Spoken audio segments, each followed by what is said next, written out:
Salamlar dostlar. Bugün sizinle beraber Clash Royale oynayacağız. Birinci hediyelerimizi alaq tabii ki. Tez görək nələrimiz veribdi. Tez onları alaq. Heç nə verməyibdi dostlar. İndi isə görək karakterlərimiz biraz yüksəldək. Pulla. Dostlar birini yüksəltdik. İndi isə oyuna başlayırıq. Görək udacağım yoxsa uduzacağım. Neyse başladıq. Təbii ki adımı Ahmet qoymuşam çünki adım Əhməddir.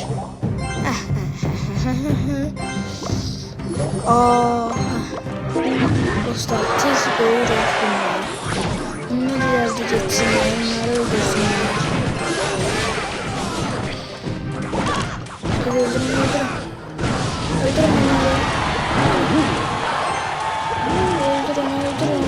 Öldürün, saldırın, öldürün. Dostlar kazanacaq deyəsən çox az qaldı. Birinci yere öldü. Hər ortam alsaq, bütün hər tərəf vurmuşlar olacaq. Tez oldum, vururlar. Vururlar askerler, vururlar, vurun oranı. Dağıtacaq üçün doyuruq. Dostlar, 3-0. Çox tez. Dostlar, çox gözəl oldu. İndi isə yenə də bir oyun daha oynayacağıq. Bir oyun oynayandan sonra bəlkə video bitdi. Amma yenə də sizin üçün bəlkə 2 video oynayaq. Neysə, biz yenə də bir də başlayaq oyuna. Yox, iptal elə. Ayda, iptal eləmək olmadı dostlar. Neysə. Yenə bizim karakterlərimizi qoyaq. Bunlar herhalde geçsinler. Gör ne karakter koydular. Div koydular. Onda bir de div koydular. Öldür Hasan. Öldür da kardeşim.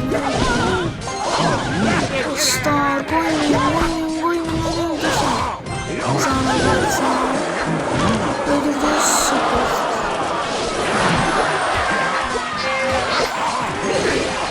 Canavarlar davay ayda artık. Vay bombanı atın. Ay. Şimdi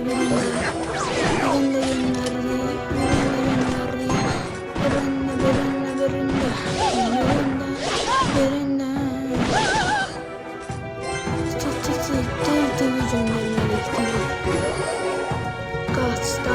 Kaç. Çok az vuruşla ölür. Dibi koydum. Gitti. Ne oldu gaga? Neyse ciddi koyma. Oraya gittim hadi. Neyse. Neyse yapıştı.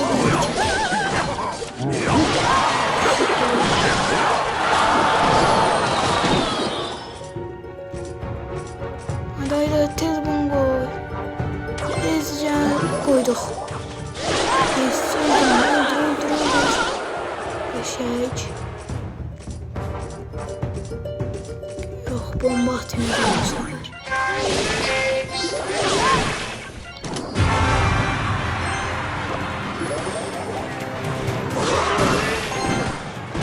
Hayda suyun temiz gitti. Neyse gidelim.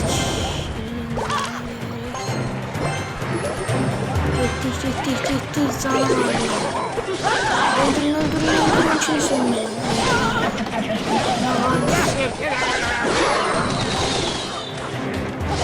Öldürün can olduyuz. Öldürdük dostlar oturmalıyıq. 30 saniyemiz var. Öldürün uşaq çox pis. Sen de etməyinlər. Çok güzel. Vurun əsgərlərə. Vurun. Etdiniz. Ya saniyeyi azaldı, çoxaldı. Saniyem çoxaldı. Biraz çoxaldı. Ayda. O çoxaltdılar dostlar, yes, çoxaltdılar. Biri öldü. bir öldü dostlar. Bir öldü. Bir öldü. Kahramanlarımız da gelir. Əsgərlərimiz gelir. Yes! Birini aldık dostlar. İkincisini de almalıyız. Ve süre bitti. 1-0 olduq. Dostlar, videomuz bura qədər idi. Ama sizinle daha gelen videomuzda PUBG Mobile çəkəcəyik. Eğer PUBG Mobile beğenseniz artık PUBG Mobile çəkəcəyim. Neyse, sağ olun. Görüşene dek. Sağ olun.